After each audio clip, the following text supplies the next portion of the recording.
Yeah, this is like a general sort of thing that I'll do to guitars.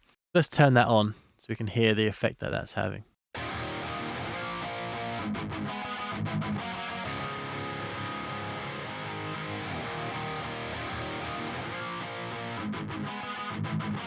Now that clears that up. It brings the guitars in focus. It brings the hissiness out. It brings the mid, that sort of mid that's blurring it out, the honk. It sort of cleans up the low mids just enough. Welcome back to Mixing Emo 2.0, where we're going through the guitar tone and the guitar mix to this song.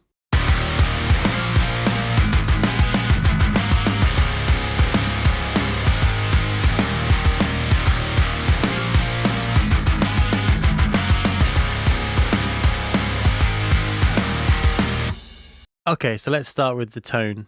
It was recorded directly into my Audient ID4 interface, a clean DI that sounded like this.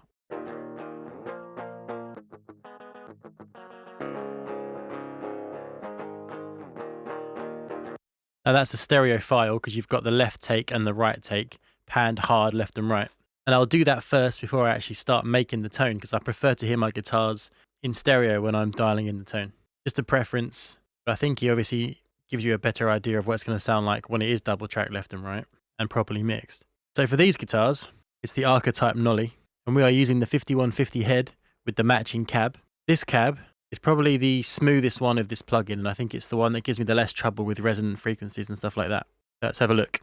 Okay, so you'll notice that gain is down the middle at 5. I think when you've got double tracks, because we're dealing with 2 layers of guitar here, if you were to put it up like where you would play live, where it's up quite high, I think it just adds up to just like fizz and noise and stuff like that. So I'll always try and get away with as little gain as possible, where it still sounds like it's got energy and that it's beefy. I'll start with it down here, and I'll dial it in, try and grab that sweet spot, like this.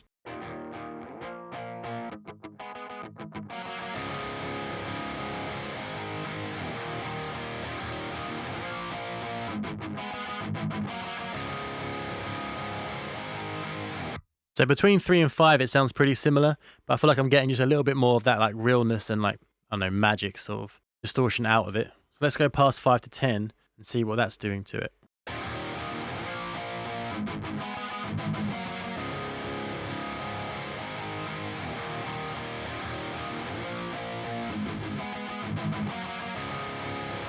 See there, I don't hear much of a difference between 5 and 10 other than it sort of getting a bit worse. And then when the palm mutes happen, it just sounds dreadful. But I think 5 is definitely where there's beef, there's energy, and it's not overly distorted. You know, where we've got 2 channels going there, you really don't need as much gain. So low, I whack that up. And if you've seen my other amp sim videos, which I'll link in the description, you know, I'll watch tutorials from Nolly, who made this plugin and, you know, is a top level mixer. And he talks about how the low is just a low pass filter. So just whack it up in the amp and then, you know, use an EQ afterwards to get rid of what you don't need. But that way you'll get the best response from the amp, and you can just take away what's not necessary afterwards. Mids, I always try to get away with it. You know, I used to scoop my guitars, and then I found that I was just losing the guitars in the mix.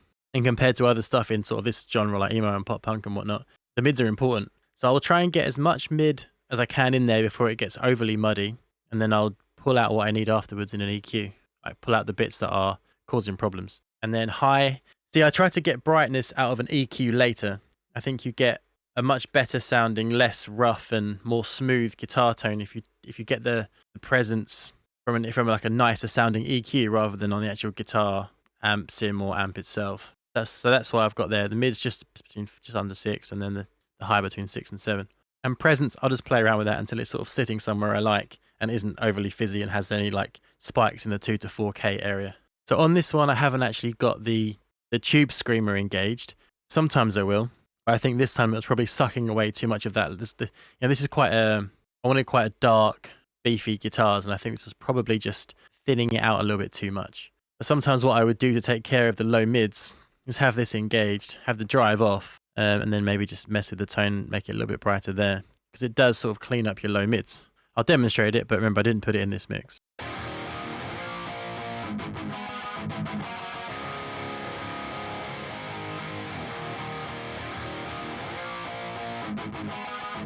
See, that does clean it up, and the palm mutes definitely feel thinner. You know, with the bass in there, it's a good idea to try this, but I think this is probably one of the few mixes where I haven't actually used it. And then we'll look at the cab. Here I've got just a 57. I do have a 160 engaged as well, but I've actually put that, if you look behind it, I'll have exported the 57 and the 160 onto separate tracks so that I can affect the balance better, because this plugin can be a bit difficult to affect the balance. When you've got the 160 in, it drops the volume down, and it's just easier for me to automate between parts if I want more of that beefy 160 sound in there. I can do it easier on tracks than in the plugin, and automate in the plugin itself. So I'll try and stick it like I would in the real world between the on the sort of outer bit of this inner cone here, where that sort of ridge is here. You can see my cursor doing there. Sort of around that area is where I'll try and place the 57. And I'll be listening for those 2 to 4, 2, 3, 4K resonances. Try and get them to sound smooth and not poking out. Okay, let's get into the actual mix. So these guitars, the 57 and the 160 track, I have bussed to a rhythm guitar bus. So on the 57, I actually don't have anything happening other than the Shep 73 plugin, because I don't usually touch the plugin. I just put it on there. I just like the little bit of, I guess it's analog saturation that it gives it. I'll turn it off and on. It's very subtle, but I just like what it does.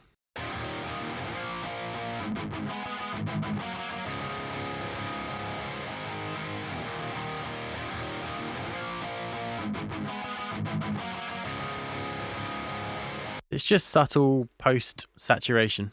The 160, which sounds like this by itself,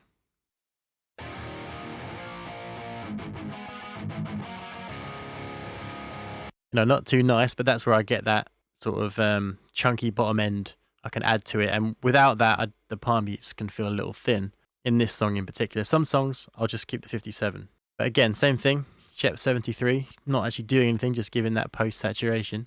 And then the C4 doing this old sneap trick, as they call it, where that is just bringing the low mids down during the palm mutes, and it shouldn't really be doing much else.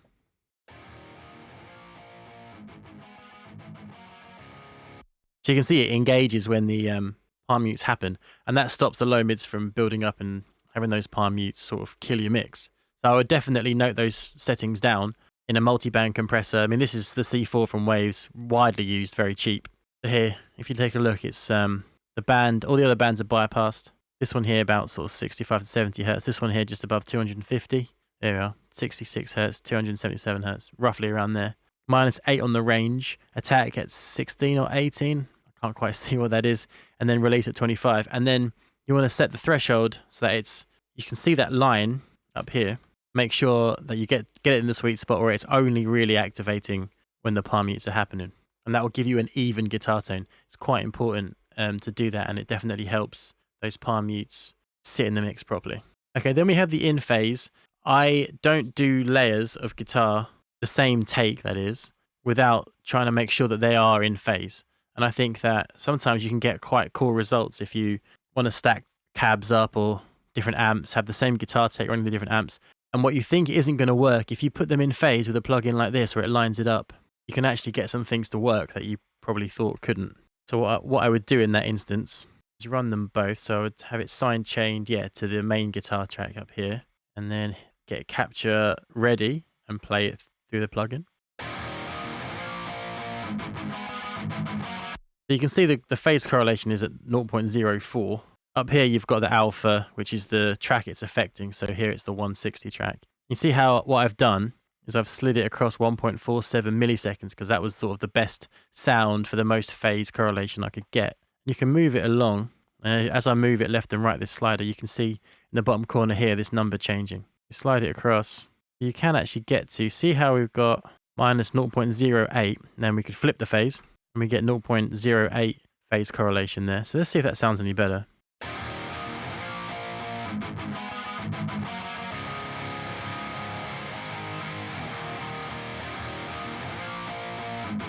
Yeah, not too noticeable on this one. This can have massive positive results though, so I would definitely do something like this, or just nudge one of the tracks around until you feel it lock in phase-wise. And then we follow that up with a little EQ here, cutting some mud and boosting a little bit of the beef of the 160. Let's hear that on and see what it's doing, and I'll solo out the bands.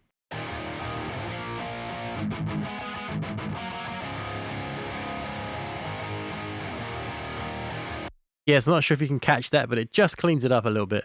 And without this cut here, it's a little bit muddy. So I'll turn that off and on so you can hear it.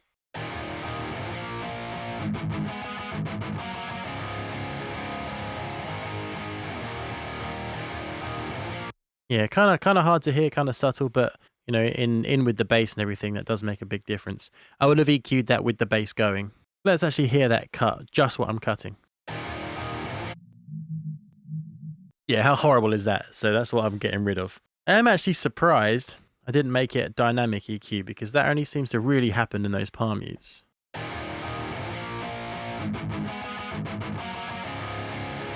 That actually would have been a better idea. I should have done that. Now let's hear what I'm boosting.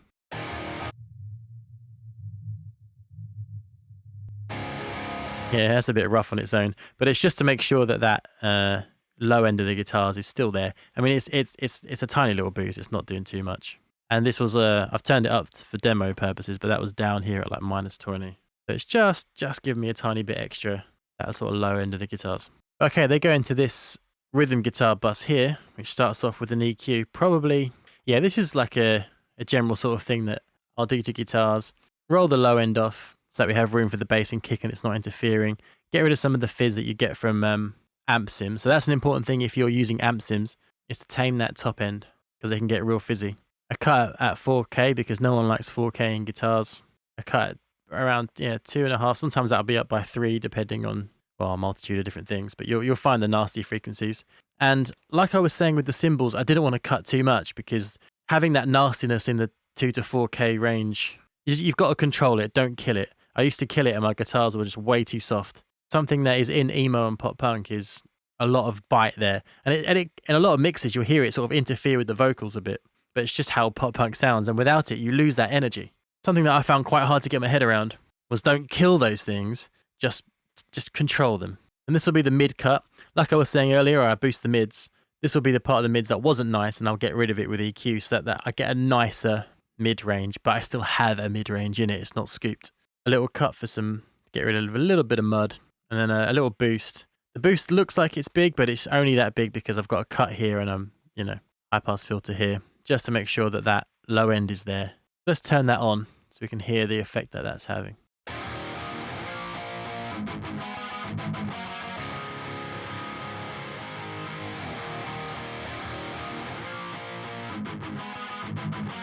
See, now that clears that up. It brings the guitars in focus. It brings the hissiness out. It brings the mid, that sort of mid that's blurring it out, the honk, and the it sort of cleans up the low mids just enough. Okay, so let's go through this again, and we'll listen to each EQ move one at a time.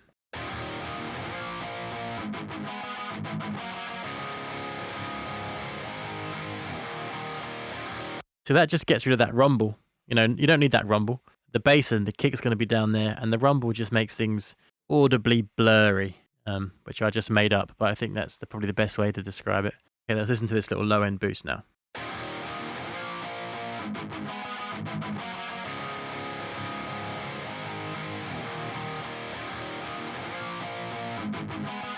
See, that brings back some of that low end that the high-pass filter took away, but without the rumble. And then this is why we've cleaned this up, because we're just trying to make that boost a little bit more focused. Let's listen to this low mid cut.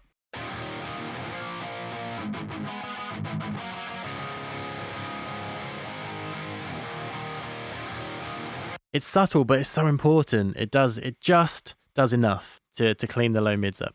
Okay, now the mid cut.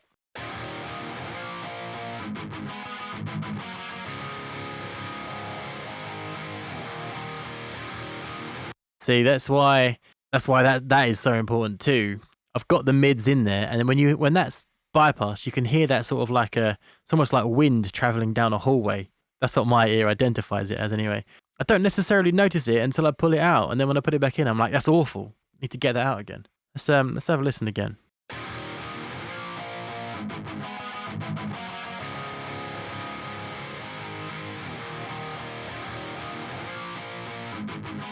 And it's smearing those mids. You take that out and they just become so much clearer. Just in case you couldn't quite catch it, I'll solo that band so you hear exactly what I'm cutting out.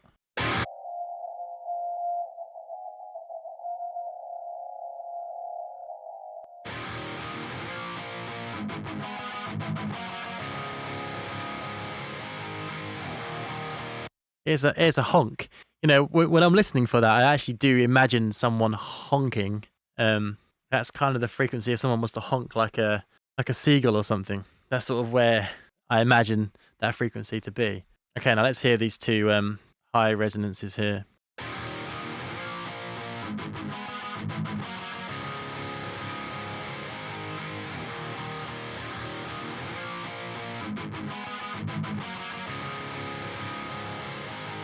You can hear that disappear, right? Again, you don't always notice it until it's gone, which is why you got to be careful about just controlling this. Don't cut it out completely, because then you lose that energy and your guitars become soft. Okay, let's hear the 4K one.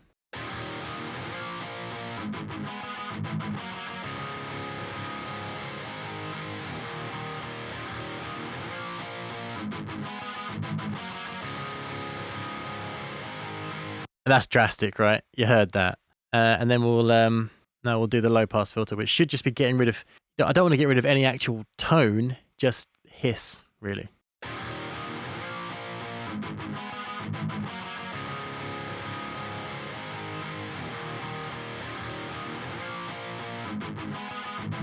Hear that you're just getting rid of that digital hiss, and straight away it sounds more like a real amp. As soon as you get rid of that, because we're dealing with digital to digital, there's no loss, so that signal gets processed. Whereas in a real amp, you probably wouldn't get much processed up there. I don't know if that's actually true, but that's just how it makes sense to me in my head. Okay, so brightness. This is tough, but this is why I don't boost the high on the amp too much, because I'd rather do it with an EQ like this, where it's a much smoother boost. So I've actually got here, I've got the 2.5 kilohertz shelf, only at 1 notch there. And I've clearly experimented with the air band, but decided not to go with it.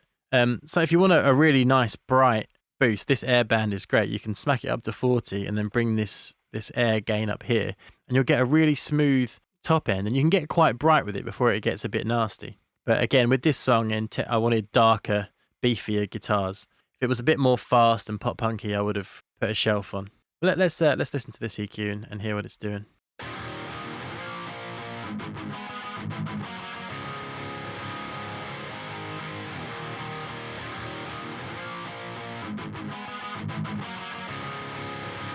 See, that's where the brightness comes from. And if I tried to do that with the amp sim, it wouldn't have been able to make it that drastic and get that much top end into those guitars, make them that bright, because it would have got a bit ugly.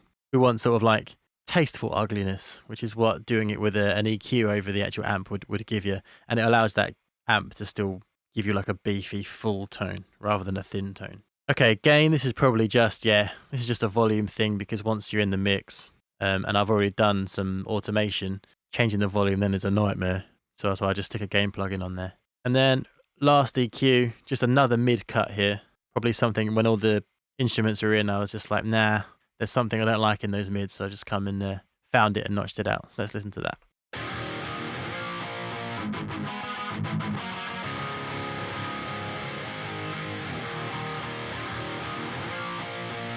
That's now like higher pitched wind. Let's play that again in solo so you can hear it properly.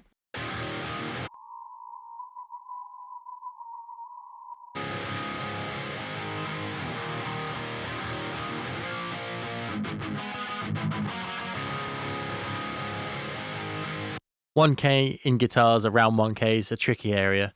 So I would recommend always trying a cut there and seeing if you prefer it. But that's pretty much it for the guitar tones. The rest of them are just the same tones, but just processed in a slightly different way. Because the Versus has like not quite a lo-fi guitar, but it's sort of pushed back and has the low and the high sucked back a little bit. But it's the same tone. You want to hear the rhythm tones, really. I don't want to waste your time with the other stuff. And this guitar bus here, literally just has warm tube saturation. I go between tube and tape saturation just to sort of see what sounds nicest. Not much, only 12%. But just to give it a bit of consoleness. Because when you work in the box, what you can do to emulate those kind of little bits of saturation goes a long way. And just quickly, I want to mention that if you make music like this and you want your next song to sound like this, I do offer mixing over at my website, terrybeckleyrecording.com. So if that interests you, then hit me up via the contact form on there. The link will be in the description. And just for fun, let's mute all the plugins. So just the tones, no mixing. Hear it in the mix itself, and then we'll bring those plugins in so you can see what mixing guitar does as opposed to just getting the tone see why you need to sort of mix that a little bit more. And it's not much. I think mixing a decent guitar tone is only really little bits of attention rather than shaping it like you saw with the kick and stuff in the earlier videos. Okay, so with all the actual mixing plugins turned off,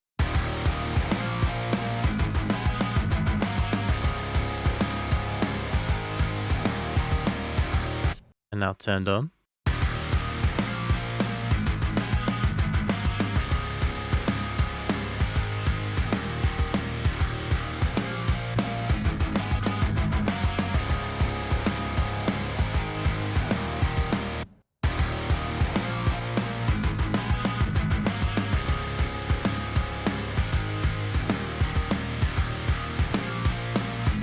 see, they are sticking out and weird, and you just sort of pull at them in little bits and fit them into the mix. And that's sort of my philosophy when it comes to mixing guitars. So I hope you got something from that.